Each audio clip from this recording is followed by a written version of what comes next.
So mga tol, siyam na araw na nga lang po, magaganap na ang pinakakaabangan na laban ng mga Pinoy fans. Yan po ang laban sa pagitan ni former 3 Division World Champion General Casimero versus Mexican former 2 Division World Champion Luis Nery na magaganap sa bansang Japan sa June 6. Tuloy-tuloy pa nga rin po ang pag-iinsayo ni Casimero mga tol at walang sinasayang na panahon. Hindi po nawawala yung saging kay Casimero. Habang nagde-training nga po siya, kumakain siya ng latundan. Sobrang ganda na nga po ng katawan ni Casimero. Batak na ito. Matapos din po natin maibalita kahapon na lumabas na yung ads sa laban nila. At sobrang dihado ni Casimero. Kapag tumaya ka po kasi kay Casimero ng 1,000, magiging 3,000 mahigit po yan. Habang yung 1,000 mo kay Nery, magiging 1,200 lang. Dahil sa malaki ang tatamaan kay Casimero, marami ngayon ang mga Pinoy fans ang gustong tumalpak kay Cuadro Alas. Yung iba, binibenta na yung mga gamit nila para lang maipangpusta. Meron pa nga nagbebenta ng lupa para lang may ipangpusta dito kay Casimero. Ganyan po katiwala ang mga fans ni Cuadro Alas na siya ang mananalo. Ika pa nga po ng mga fans, masyado daw minamaliit itong si Casimero ng mga eksperto. Masyado daw dihado yung pambato natin.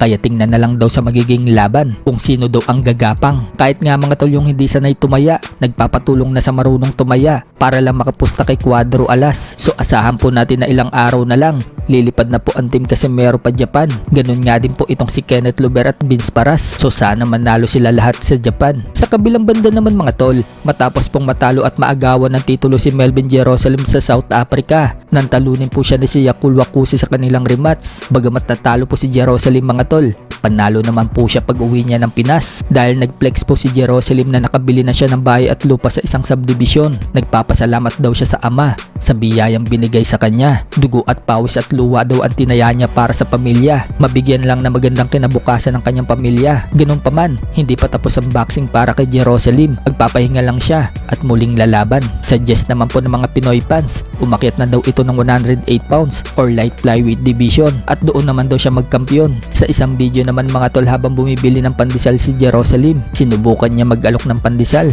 Sumakay po siya sa motor at sumigaw siya ng bili na kayo. Napakasarap. Sa ibang banda naman mga tol, bare knuckle super welterweight world champion Rolando D balak lumaban muli bago magpasko. So yan po ang latest post ni Rolando D. Kakatapos nga lang po ng laban ni Rolando D nitong May 16 kung saan pinataob po niya si Paulie Malignaggi. Sa ngayon, mukhang challenger ang makakalaban ni Rolando D at hindi itong si Amerika na naghamon sa kanya. Napagalaman po kasi natin mga tol na sinabi ni Rolando D. Napagalaman po kasi natin mga tol noong sabihin ni Rolando D na hinahamon daw siya ni American sa boxing, hindi daw sa bare knuckle. Ang plano daw kasi dapat nila, kung mananalo daw si Paulie Malignaggi sa kanya, maglalaban daw itong si Paulie Malignaggi at American. Kaso nasira yung plano dahil tinalo niya itong si Paulie Malignaggi.